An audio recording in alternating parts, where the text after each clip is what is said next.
Tu as vécu un burn-out et cette période difficile est maintenant derrière toi. À la suite d'une épreuve traumatisante, on n'est plus la même personne. Certains vous diront même que ce qui ne nous tue pas nous rend plus forts.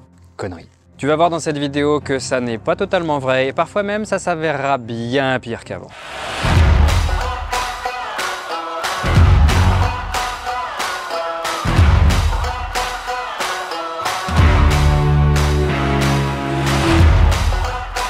Salut, c'est Théo Duverger, coach professionnel, expert en burn-out et fondateur du programme Quick Change. Alors, c'est quoi la vie après un burn-out? De quoi sera fait ton futur? Plus fort, ok, mais avec des séquelles. Un burn-out, c'est un traumatisme et plus celui-ci aura été long et plus les séquelles vont être profondes.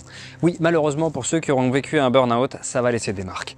C'est pour ça qu'il est important d'en connaître les symptômes, déjà pour le détecter tôt et pour ne pas le confondre avec une fatigue passagère ou une simple dépression. Et le détecter, c'est pas tout, hein. Tu auras en plus besoin de bien le soigner en faisant appel à des professionnels qui connaissent bien le burn-out. Alors, quelles sont les conséquences d'un burn-out? Tout d'abord, il y a des séquelles physiques, des problèmes musculo-squelettiques vont pouvoir apparaître, c'est-à-dire des douleurs, de la lourdeur et même de la raideur au niveau du corps. Il y a aussi des problèmes cardiovasculaires, c'est-à-dire les problèmes de cœur, des vaisseaux sanguins, et puis ensuite, il y a aussi les séquelles cognitives. C'est les troubles de la mémoire, de la logique et de la concentration. Et enfin, les séquelles post-traumatiques, dans le cas où tu aurais subi un harcèlement moral, c'est-à-dire que les situations qui te replongeront dans l'expérience vécue, ça peut être par exemple une personne qui ressemble à ton boss, le simple fait d'entendre le même son de notification que tu avais l'habitude d'entendre, ça peut te remettre dedans complètement. Sous le driver dépêche-toi, par exemple, tu as pu garder le réflexe de travailler vite et bien, même quand il n'y a aucune pression. Un nouveau rythme de vie, tu n'es plus la même personne et le temps de guérison peut être long, voire très long. Et au début, tu vas devoir t'adapter à un nouveau rythme de vie. Tu vas devoir accepter d'y aller mollo, plus doucement, du moins au début. La fatigue, elle est encore là. Et puis, il y a aussi les troubles cognitifs, troubles de la mémoire, de la logique, de la concentration. Pour faciliter ton retour au travail, tu peux demander à ton médecin du travail un allègement de la charge de travail. Il est hors de question que tu retombes en burn-out, dans l'épuisement dès ton retour au travail. N'oublions pas que c'est pas juste une fatigue passagère le burn-out.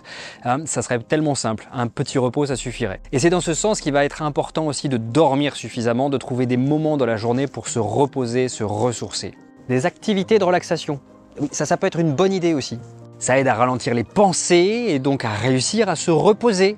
Et si tu te sens suffisamment en énergie, alors n'attends pas pour reprendre une activité physique qui t'apportera un plus à ton bien-être. Et c'est aussi le moyen de moins penser au travail, parce que oui, la priorité absolue, c'est plus le travail, c'est toi, c'est ta santé, c'est aussi tes projets, tes passions, ta famille, tes relations et tes moments de fun pour te détendre.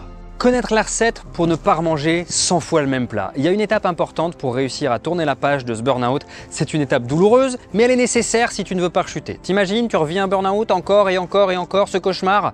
Ce qu'il faut que tu fasses, c'est identifier l'origine de ton burn-out. D'un côté, tu notes tes mauvaises expériences, ça sans filtre, c'est juste pour toi et personne d'autre. Et à côté, tu te renseignes sur les facteurs profonds du burn-out. J'ai déjà fait plein de vidéos à ce sujet.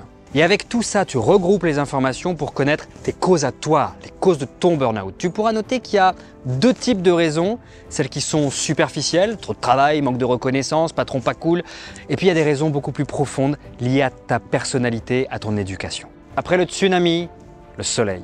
Faut pas croire qu'après un burn-out, rien ne va plus et que rien ne sera plus comme avant. Déjà, ça a été un incroyable moment de tout stopper. Et avec cette accalmie, tu as peut-être même eu l'occasion rêvée de prendre du recul sur ton travail, sur ta vie. Bien trop souvent, nos obligations et nos responsabilités nous plongent dans le faire. Et il est difficile de sortir de là à moins d'un bouleversement radical. Et nous restons englués dans le « c'est pas le bon moment ». Eh bien justement, un burn-out, c'est le moment idéal pour faire un bilan sur soi, son travail, sa carrière, ses amours, ses emmerdes, tout. Beaucoup de personnes victimes d'un burn-out m'ont partagé qu'elles se sont aperçues que le métier dans lequel elles ont pété leur câble, qu'elles ont pété leur burn-out n'était pas du tout adapté à elles. Elles ont juste suivi le flow, les études, le premier boulot, le deuxième boulot, la carrière, l'enfer. Alors justement, il est peut-être temps pour toi de te réorienter, d'aller vers quelque chose, un domaine, un métier qui aurait plus de sens pour toi. Mais aussi trouver peut-être une entreprise où tu te sens bien avec les collaborateurs, les patrons et les valeurs de cette entreprise. Car ce que le burn-out te permet, c'est de flairer les bonnes ambiances de travail. Et que désormais, si tu sens qu'on t'en demande trop, qu'on veut te mettre dans des conditions de travail qui sont absolument ingérables, t'as tous les indicateurs qui se mettent en alerte. Et là, ça sera le moment de réagir et d'arrêter de subir.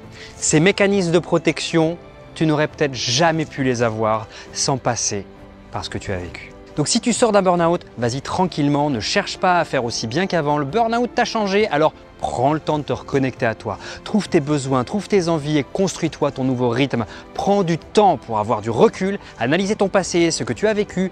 Prends du temps pour te recharger, regarder vers ton avenir, les changements que tu souhaiterais avoir. Car attention, je rencontre beaucoup de burn-outés qui font des rechutes, beaucoup.